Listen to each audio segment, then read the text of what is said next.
Antara paparan menarik hari ini, Kabinet dimaklumkan tentang mesyuarat lembaga pengampunan. 2 hari berturut-turut, Fahmi minta tunggu. PAS tak desak batal konsert ketika dalam kerajaan. Kabinet dimaklumkan berkaitan mesyuarat lembaga pengampunan Isnin lalu. Menteri Dalam Negeri Saifuddin Nasution Ismail bagaimanapun tidak mendedahkan lanjut butirannya. Maklumkan sepintas lalu, tapi bukan kabinetnya bidang kuasa untuk, sebab bidang Pardon Board ni seperti dalam perlembagaan kan, dia stated clearly di bawah jurisdiction siapa, keanggotaannya bagaimana. Jadi kita bincang, tapi kita faham bahawa ini di bawah jurisdiction Pardon Board itu sendiri. Okay. Mesyuarat itu dikatakan membincangkan permohonan pengampunan diraja bekas Perdana Menteri Najib Razak. Bekas Presiden UMNO itu sedang menjalani hukuman 12 tahun penjara susulan kesalahan rasuah melibatkan dana bekas anak syarikat YMDB SRC International. Menteri Komunikasi Fahmi Fadzil sekali lagi menggesa pihak media menunggu pengumuman rasmi berkaitan keputusan lembaga pengampunan. Kenyataan itu dibuat di tengah-tengah perbincangan hangat berkaitan nasib bekas Perdana Menteri Najib Razak sama ada berjaya mendapat pengampunan diraja bagi kesalahan rasuah. Telah sebelum ini menyatakan bahawa kita perlu tunggu untuk kenyataan media, maka saya minta media di dalam dan luar negara untuk kita tunggu kenyataan rasmi.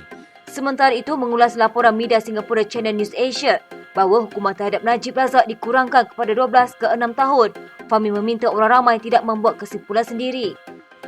Malangnya saya telah bertemu dengan wartawan daripada Channel News Asia, bukan saya yang menjadi sumber yang kononnya menyampaikan maklumat itu, tapi saya minta bantuan kepada semua rakan-rakan media. Let's not jump the gun.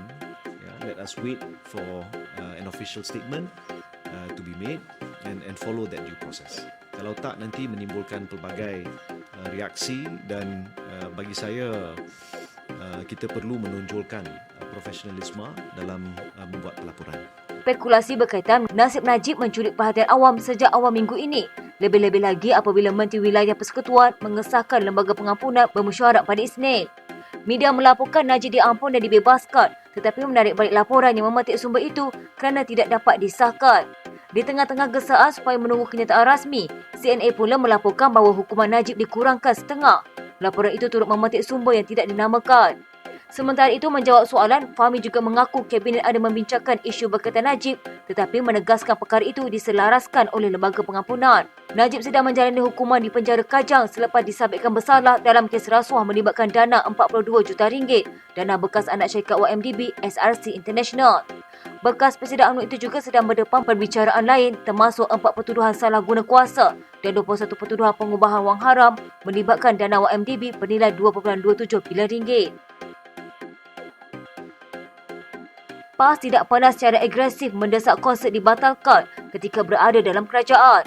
Bekas Menteri Khadijah Jamaluddin berkata, walaupun PAS pernah bantah konsert, ia hanya menyentuh isu itu sekali sahaja ketika berada dalam kerajaan, iaitu selepas kerajaan membuka semula ekonomi susulan pandemik COVID-19.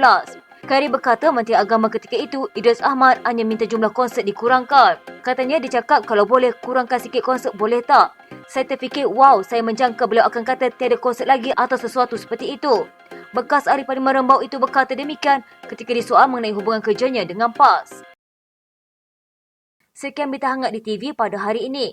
Jangan lupa untuk follow Facebook Malaysia Deadline dan YouTube Deadline TV.